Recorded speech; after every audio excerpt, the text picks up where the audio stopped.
After a great Canada Day weekend against Kansas City Royals for the Blue Jays, winning that series 3-1 against KC, they welcome in the Boston Red Sox as they came back from their whole London trip, and the Red Sox did not stop hitting.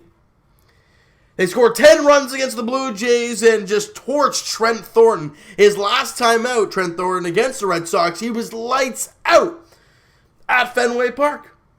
But today, he was missing his spots completely, and the Red Sox were making him pay. He goes 2 2/3, gives up 11 hits, 7 runs, strikes out 1, and walks a batter. He just was not very good. And we have talked about it over quite a long period of time now. When the starting pitchers for the Blue Jays give them an opportunity, it gives them a chance to come back in a game and win. But when you're down, 7-0 after the third inning? Ideally it was 7-1, but really, you're down by 6 runs after the third inning. It's not a very good recipe for a victory if you're the Toronto Blue Jays and if you're Trent Thornton. He was not great. However, the guy who relieved him in the ballgame, Reid-Foley, he was awesome in his last start. And then he came out there today and relieved, went 3 1/3 of hitless innings, 3 1/3, no hits, no walks, and 4 strikeouts. And he dropped his ERA, was at 4.86 coming into the game, 4.82 to 3.55. We all know ERA's 3.55 is very respectable and very, very strong. Now you look at his last few outings, right, when he got called up. His first outing was April 1st against Baltimore, where he got absolutely lit up. Went 2 innings, gave up 4 hits, 5 runs. Really was not very good. But since he got recalled, he's been there for 3 outings.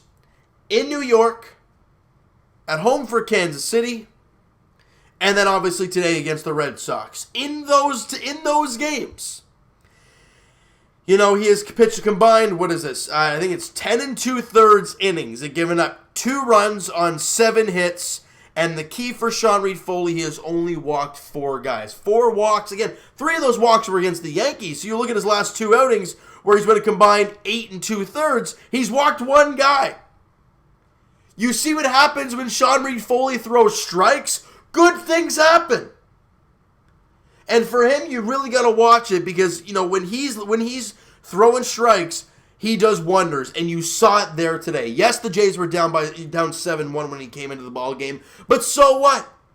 He went 3 1/3 of hitless innings against the Red Sox. That's very good.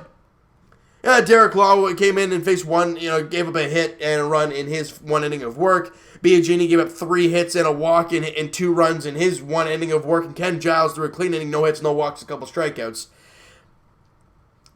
But other than the terrible start from Trent Thornton, the Jays were pretty much in the ballgame. Now, ideally, that's a big factor, right? Obviously, having your starter go very, very short is not very good. It's not ideal. His last 2 outings, though, against the Yankees and now against the Red Sox, Trent Thornton has been rocked. Not too long ago, his ERA was 4.25, and he was pitching 3 amazing starts in a row against good teams. We're like, wow, this kid's really finding his own.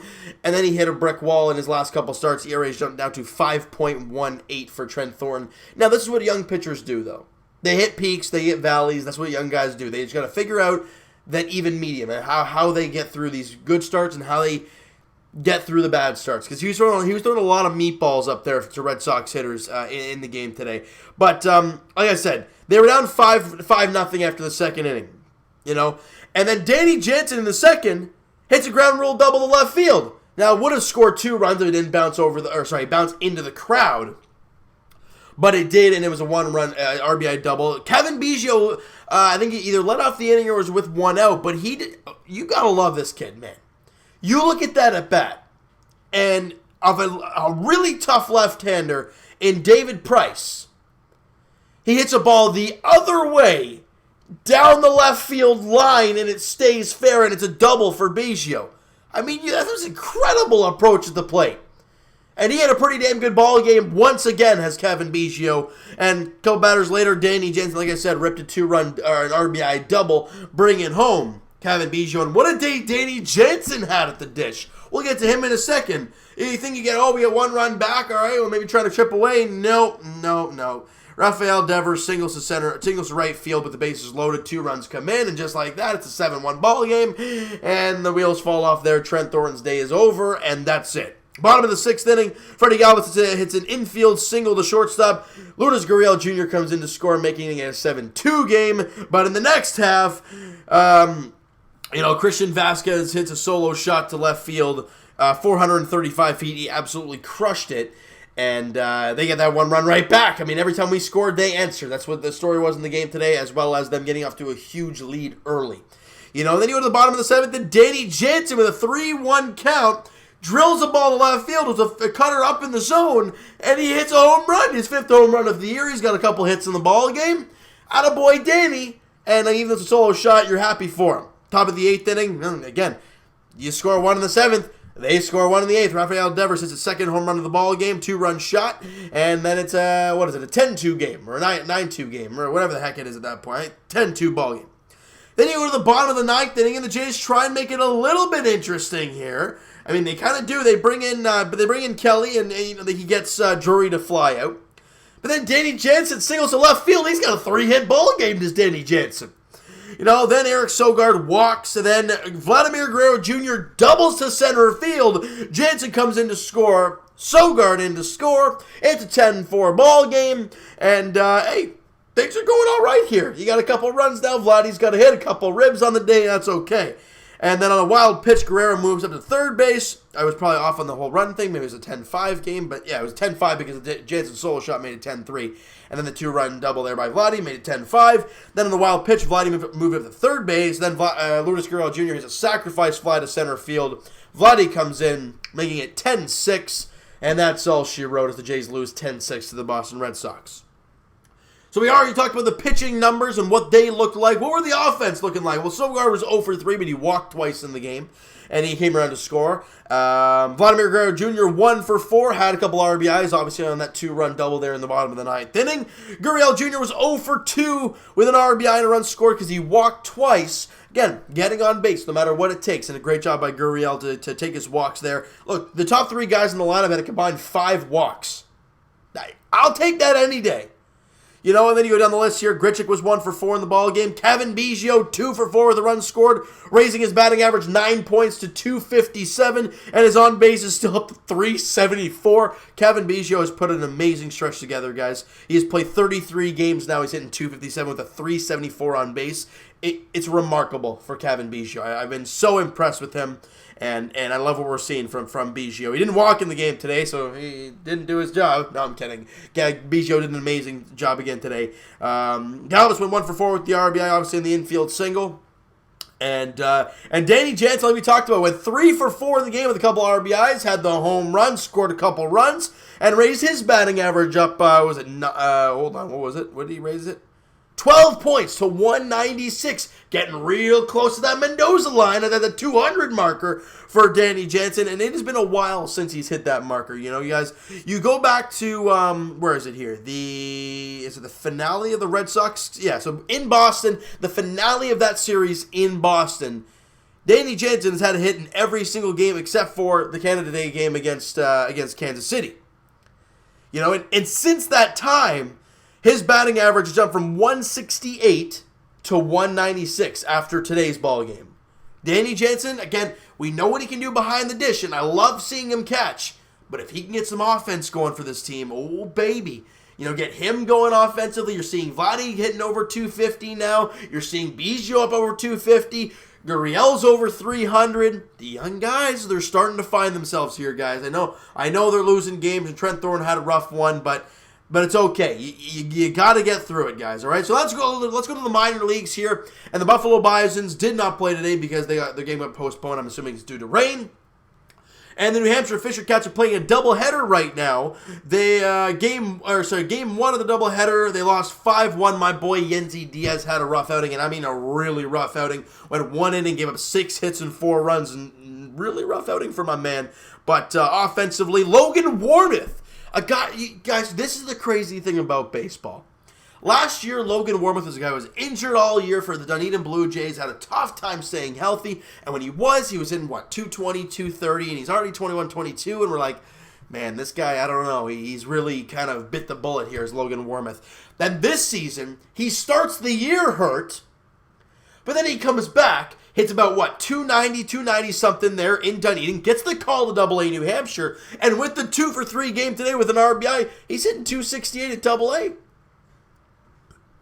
Now, that's saying Logan Warmoth is going to be a big guy in the future for the Jays. We have no idea what he's going to be because he's just getting his first taste of Double A baseball. But watching him hit 268, watching him hit really well lately for the New Hampshire Fisher Cats, it's really promising.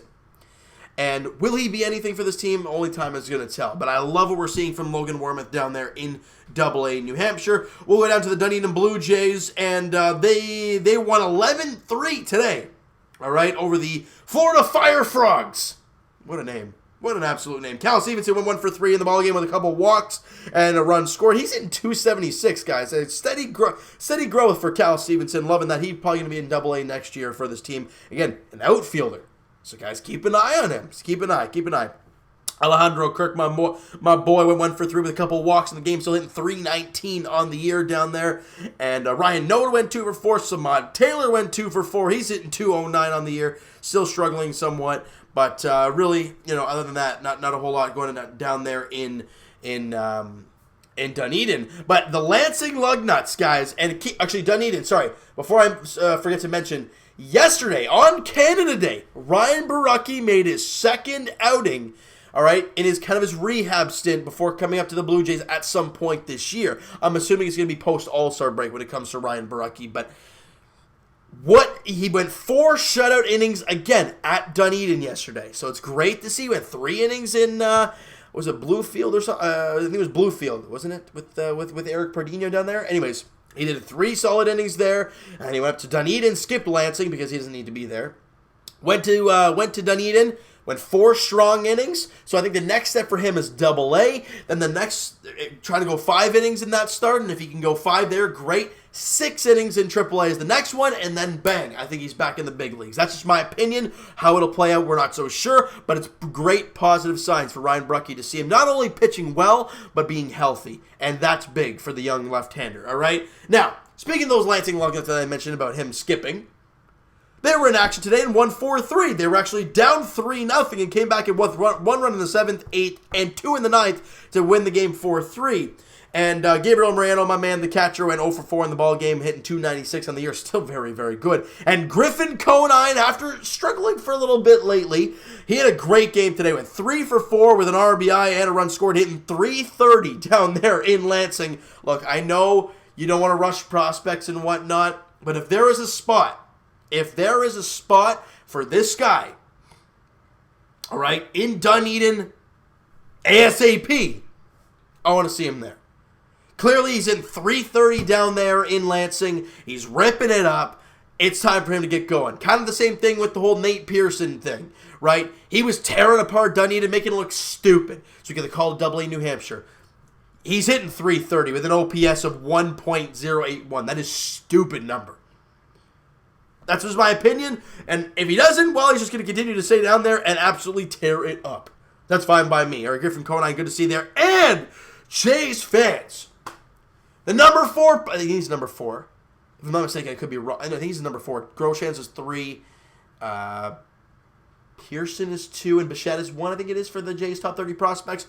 Eric Pardino. All right, we haven't heard a lot about him this year. We heard about that first outing he had when Ryan Borucki and him, had their starts in Bluefield there, or GCLJ. I don't know where the heck they pitched.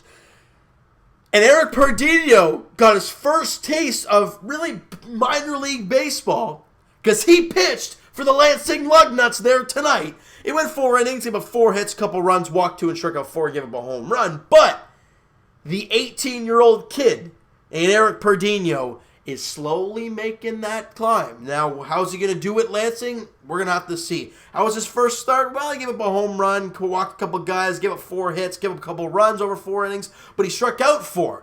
Tells you what his stuff does. So it's going to be really interesting to see how he continues to progress as the season goes along. But it's great to see one of our other prospects take that next step. And it's really exciting to see for Eric Perdino. All right, so guys, that is going to wrap up this video. All right, Game 2 of the 3-game set against the Boston Red Sox, guys, goes tomorrow night, 7:07 first pitch at Rogers Center. Chris Sale on the mound for the Red Sox. It says Sean Reid-Foley for the Jays, but he pitched 3 1/3 today. He's probably not going to go tomorrow.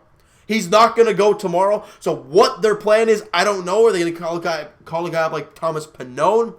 All right, what about David Paulino? Are they going to do a bullpen day? I don't know what the plan is for tomorrow's ball game for the Blue Jays. I assume Sean Reid-Foley is not going to go out there. If he does, it will not be a long outing, but we're going to have to wait and see how it plays out. Chris Sale is on the mound for the Boston Red Sox. As of right now, Sean Reid-Foley for the Blue Jays. All right, so guys, hit the like button if you guys enjoyed this video. Hit the subscribe button if you guys have not already. Comment down below your thoughts on the video, your thoughts on the game, your thoughts on the minor leaguers, Eric Perdino, Logan Warmoth, guys that I've talked about here. I want to hear your guys' thoughts on all of these players because the future is bright for the Toronto Blue Jays. And you're seeing it right now with Biggio, Guerrero, Gurriel, Danny Jansen as of late. You're seeing a lot of great things. And I want to hear your guys' thoughts about all of these young players for the Toronto Blue Jays. All right. And check out my main man, Mo Buckets, on Twitter. Guys, Blue Jays Wave on Instagram. He's a great guy. He posts a ton of great content. So, guys, check him out, Blue Jays Wave on Instagram. Twitter is down below, guys. Follow up, send me a DM, do all that great stuff. And I will talk to you Raptors edition, I'm assuming in the next day or so, because we're hearing this Kawhi Leonard talk real heating up here. We heard that, he already had the meetings with the Lakers and the Clippers. We heard that he was having a meeting with the Raptors there today. Or tonight, more or less. We heard Drake was going to be involved. So I have no flipping idea what the heck's going to happen. I keep hearing late this week. It could be tomorrow because the meetings will be done. I have no idea what's happening with Kawhi Leonard. No one does. And anybody who thinks they have an insight has no idea what they're talking about. Woj has no idea what he's talking about. Stephen A. Smith's got, well, he never has any idea what he's talking about. All these guys that seem to say, well, I think he's going here. I've heard this. I've heard this. Yeah, but things change like that. We heard from, was it Chris Broussard or whatever his name is on Undisputed or whatever, saying, oh, he's pretty much going to the Lakers. And we hear today, he doesn't know. We heard from Perkins that he thinks he's going to L.A. Now he doesn't know. No one has any idea what the heck Kawhi Leonard is going to do except for him, Kawhi Leonard. But then again, I don't even know if he knows yet. So ladies and gentlemen, I will talk to you guys at some point. Kawhi Leonard edition, Raptors edition. My cat is walking in the background. You say that right there. I saw her walking through the background. I was hoping she wouldn't do that. She did anyways. But that's okay. Because the Raptors, I'll talk to you guys at some point. Raptors edition is we'll talk about Kawhi Leonard at some point this week. It's going to be crazy. We'll talk to you guys Leafs edition, and there's a ton of question marks around that team. How are they going to sign Kerfoot? What the heck's Tyson Barrie going to do after this year coming up? Is Dubas pulling a Masai Ujiri, kind of going an all-out, here you go? What are they going to do with Mitch Marner? All kinds of craziness, guys. But when things start to happen, I'll be here to let you guys know what happens. All right, so guys, Leafs edition at some point, Mitch Marner edition, Kerfoot edition, Tyson Barrie edition, who the heck knows? And Blue Jays edition, finally, as we'll be taking on the Boston Red Sox in Game 2 of the 3-game set there tomorrow night, 7:07 first pitch at Rogers Center. Chris Sale on the mound for the Red Sox. It says Sean Reid-Foley, but he pitched today 3 1/3, so he probably won't be going tomorrow versus the Red Sox. We're going to have to wait and see how it all plays out, though, guys. Thank you so much for listening and watching. Hope you guys enjoyed this video. Talk to you guys then.